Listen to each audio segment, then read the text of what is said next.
birds of a feather fly together, but the eagle flies alone. I'm Fran Duffy, joined by NFL Film senior producer Greg Cosell. The Eagles and Carson Wentz will put that saying to the test out in Seattle, taking on the Seahawks this week. Greg, huge game here on Sunday Night Football. We've got a lot to break down really quickly. We're going to head out to Seattle, give you a live look at live warm-ups here, and quarterback Carson Wentz as the Eagles prepare to take on the Seattle Seahawks. Greg, take us into this matchup here for Carson Wentz. What is he going to see with this Seattle defense here on Sunday night? Well, Fran, I was almost a young man the last time the Seahawks were a home dog.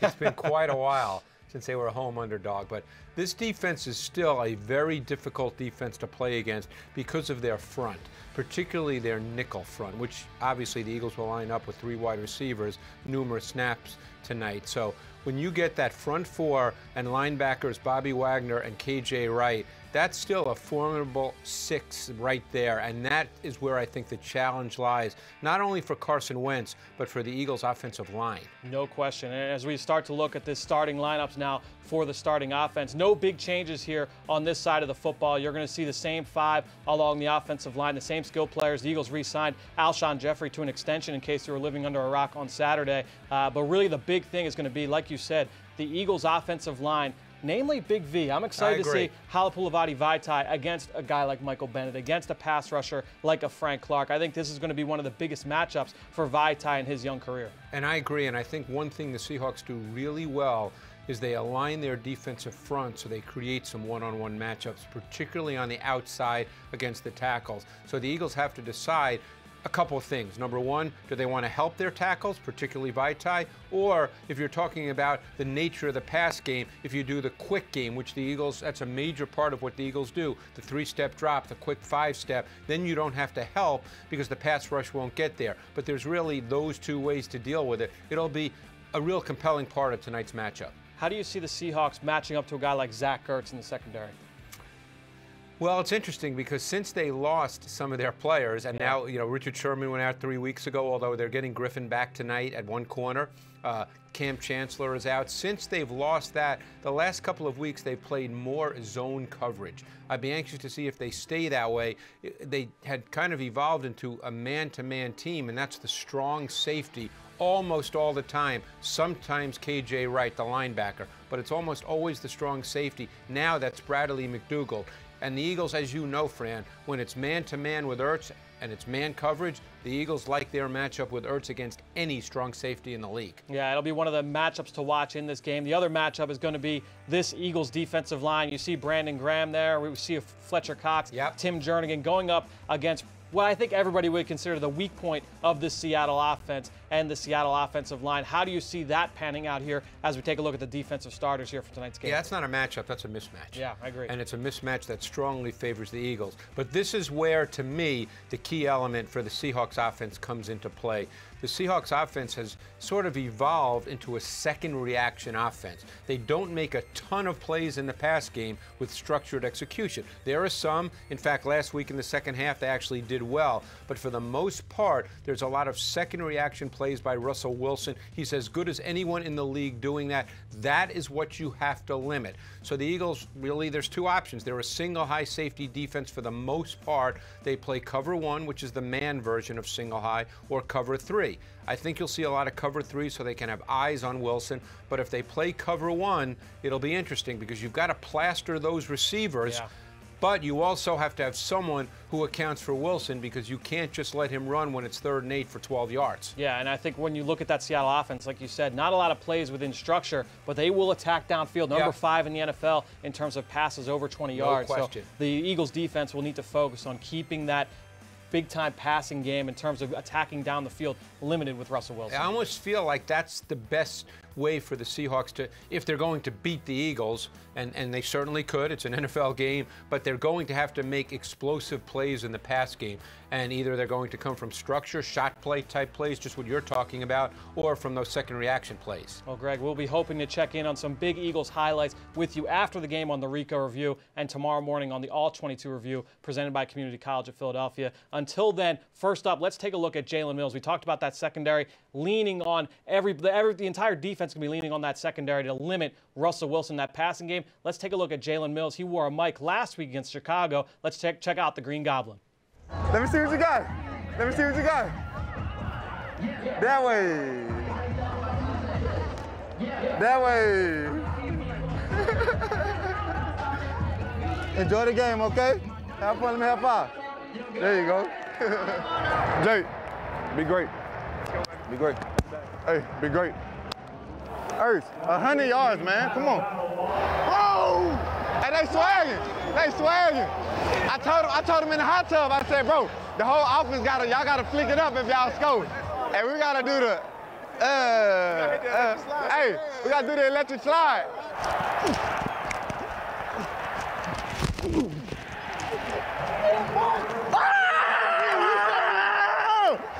He about to go bowling. He rolled the ball. He trying to keep it. He want to keep it. Roll the ball. Outside. Hey, you got to roll the ball, baby. Tell Ashland when he's bowling, he's got to use the ball. That's what I told him. Attention to detail. Hey, two, don't mess it up, dog. Your team is dependent on you. Hey, they're not supposed to have no points. That's our fault. That's our fault. Fourth quarter, bro. Hey, this when we at our best, bro. This when we at our best. In the fourth. In the fourth. Man, let's go, man. Let's go, man.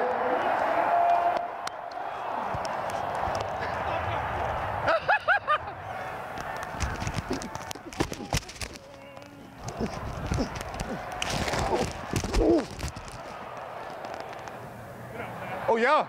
Oh, yeah. Oh, yeah. Oh, go get him. Two. He picked it. He picked it.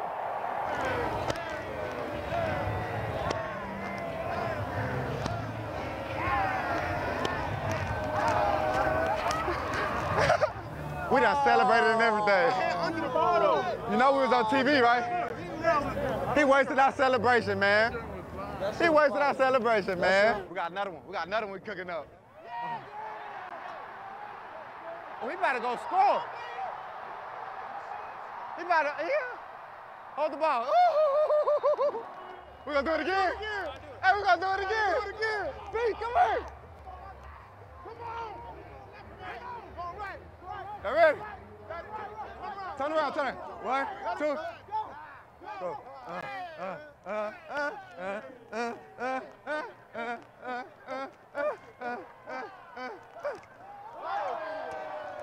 Man, let's go, man. 10-1, let's go, man. Hit them low, hit them high, and watch the eagle fly. Fly, eagle, fly, on the road to victory. Eagles!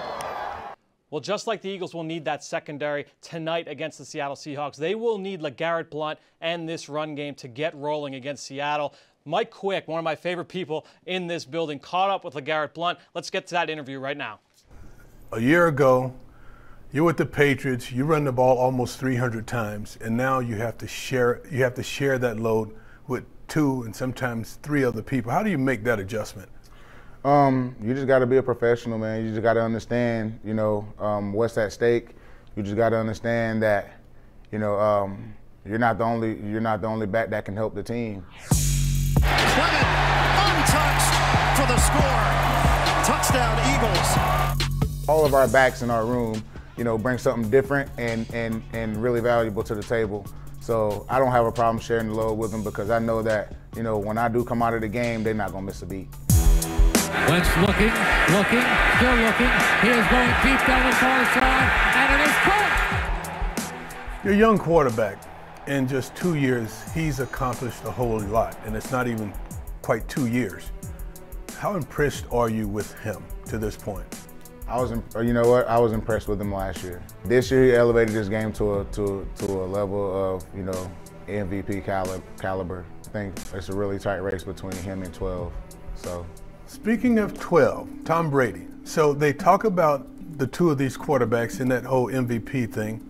When you look at Carson, and you've had a chance to play with Tom Brady, perhaps the greatest quarterback that ever played a game. Hands down. Arguably the greatest to ever played a game. Hands you down. Say hands down. Hands down. I say arguably. Are there any similarities that you see? The similarities that I see in them both is that neither one of them turn the ball over. They're great decision makers. Right.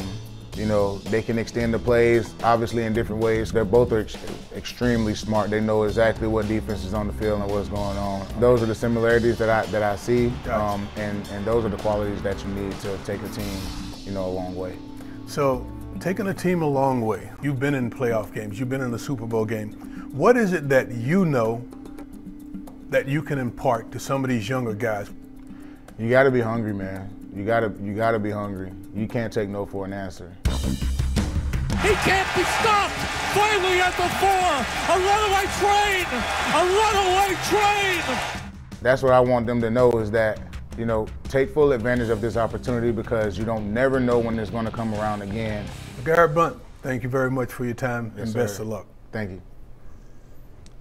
One of the biggest games within the game tonight that I'm going to be focused on will be the Seattle Seahawks in their empty set, where Russell Wilson is in the backfield by himself, and he's got 5 wide receivers spread out across the formation. How will Jim Schwartz and this Eagles defense defend it? Well, we've got Ike Reese and John Clark here to break down exactly what that might look like. All right, the Seahawks are the only team in the NFL where the quarterback leads the team in rushing yards. That's because they hardly have any healthy running backs. So, Ike Reese, why even have a running back there? They have a lot of empty sets, don't they? Yeah, it's one of the things Seattle loves to do. They lead the NFL in getting in this formation. Empty backfield set. They want to sort of spread you out, make the reads a little easier for Russell Wilson back there. And we saw this last year versus the Eagles, and Jim Schwartz is going to switch it up. You know, you give him an empty look against a guy like Russell who likes to run around, you can send extra guys. And if you watch as this play is developed here, we're going to send extra guys. You got him covered on the outside. You got him covered on the outside there. We're in man coverage here on the back end. But the primary reason you do this is you want to force Russell Wilson to get rid of that ball sooner than he wants to. Nice job there. He has to basically throw the ball up. I think that's a win from the Eagles. Now, you watch us here earlier in the season, right, against a guy like Phillip Rivers. Not much of a threat to run, but they like to get into empty sets as well. Again, this makes the reads for the defense a little easier to find for Phillip Rivers. But what I like is the look that Jim Schwartz decides to give him up here. Now, believe me, LA knows that if they get into an empty backfield set, that we're likely to bring pressure here. So Jim Schwartz calls a defense where he gives you the look of you're going to bring extra pressure. We got 6 guys up front here, but what's going to happen at the snap of the ball is you're going to see a couple of these guys drop out. We're still going to be able to get contained here, even though Brandon goes underneath. We're going to rush the quarterback with just 4 players because, quite frankly, Rivers isn't a threat to run.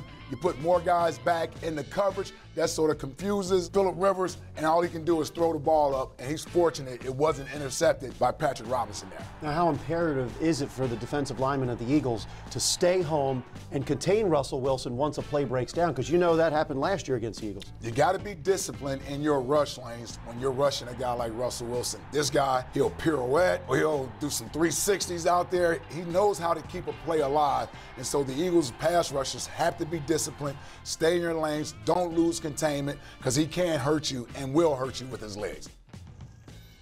So if you're watching this show on Facebook or on Twitter, we're going to have to say goodbye, but you may not have that empty feeling for too long if you just go over to PhiladelphiaEagles.com or the Eagles mobile app, and you will catch all the rest of our live action as we break down this game against Seattle. We're going to take this quick commercial break. We'll be right back.